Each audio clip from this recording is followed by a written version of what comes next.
സ്വകാര്യ വ്യക്തി നാട്ടുകാരുടെ പേരിൽ വ്യാജ ഒപ്പിട്ട് നൽകിയ അപേക്ഷയിൽ മൈനർ ഇറിഗേഷൻ വകുപ്പ് അനുവദിച്ചത് 45 ലക്ഷം രൂപ. പദ്ധതിയുടെ മറവിൽ വൻ പാറഖനനം നടക്കുന്നതായും ആക്ഷേപം. കഞ്ചാർ പള്ളിക്കവലയിലെ ഒറ്റമരത്താണ് മൈനർ ഇറിഗേഷൻ വകുപ്പ് വിചിത്ര പദ്ധതിക്ക് അനുമതി നൽകിയത്.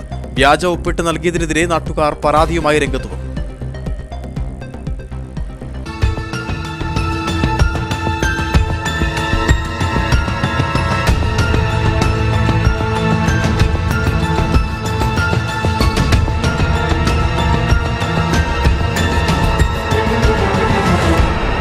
ജോമോൻ തോമസ് എന്ന സ്വകാര്യ വ്യക്തിയുടെ അപേക്ഷയിലാണ് യാതൊരു പരിശോധനയുമില്ലാതെ ചെക്ക് ഡാം നിർമ്മിക്കാൻ 45 ലക്ഷം രൂപ ഇറിഗേഷൻ വകുപ്പ് അനുവദിച്ചത്. ഒറ്റമരം ഭാഗത്ത് കുടിവെള്ളക്ഷാമം പരിഹരിക്കാൻ ചെക്ക് ഡാം അനുവദിക്കണമെന്നാണ് അപേക്ഷയിൽ സൂചിപ്പിച്ചിരിക്കുന്നത്. എന്നാൽ ഒറ്റമരം ഭാഗത്ത് കുടിവെള്ളക്ഷാമമില്ലെന്ന് നാട്ടുകാർ പറയുന്നു. താമസക്കാരല്ലാത്തവരുടെ പേരിൽ പോലും വ്യാജ ഒപ്പ് അപേക്ഷയിലുണ്ട്. അപേക്ഷയിൽ തീയതി രേഖപ്പെടുത്തിയിട്ടുമില്ല. പഞ്ചായത്തിന്റെ അനുമതി ഇല്ലാതെയാണ് നിർമ്മാണം നടക്കുന്നത്. 20 പേരാണ് അപേക്ഷയിൽ ഒപ്പുവെച്ചിരിക്കുന്നത്.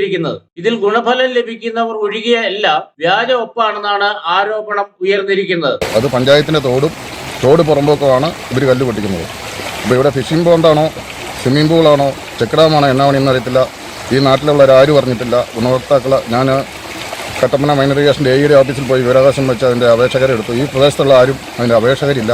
CPI പ്രാദേശിക നേതാവിന്റെ പോലും വ്യാജ ഒപ്പ് അപേക്ഷയിലുണ്ട്. തന്റെ അനുമതിയില്ലാതെ അപേക്ഷയിൽ വ്യാജ ഒപ്പിട്ട് നൽകിയതിനെതിരെ നിയമ നടപടിക്ക് ഒരുങ്ങുമെന്ന് CPI പ്രാദേശിക നേതാവ് പറഞ്ഞു. മനസ്സിലാക്കി നിയമപരമായ നടപടി സ്വീകരിക്കാനായിട്ടാണ് ഞാൻ പോകുന്നത്.